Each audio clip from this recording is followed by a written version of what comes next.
भाषा के इज्जतिया नाश होता। कहे भोजपुरी भाषा नाश होता।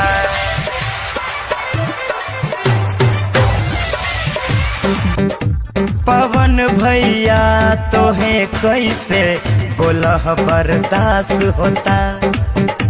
पवन भैया तोहे कैसे बोलह बर्दाश्त होता।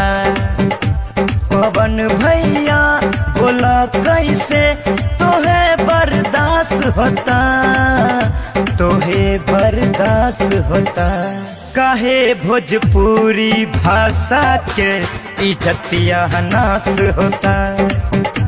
काहे भोजपुरी भाषा के इज्जतिया नाश होता।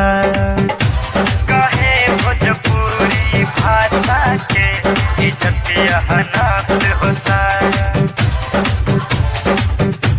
काहे भोजपुरी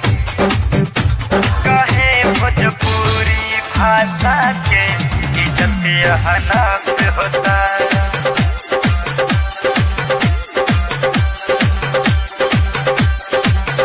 एगो नाच के नचनिया बोले ऐसन बचनिया जैसे इहे बा एगो हीरो हीरो हो। खाली लहंगा चोली गावे समझ एकरा न आवे इ तो रही कहियो जीरो हो जीरो हो। पेन्हे साड़ी आवे गाड़ी न कुछ खास होता न कुछ खास होता। काहे भोजपुरी भाषा के इज्जतिया नाश होता। काहे भोजपुरी भाषा के इज्जतिया नाश होता। काहे भोजपुरी भाषा के इज्जतिया नाश होता। काहे भोजपुरी भाषा नाश होता। केहू नाते मुखे खानी भरी हौदी में पानी है बतिया बाटे साची हो साची हो।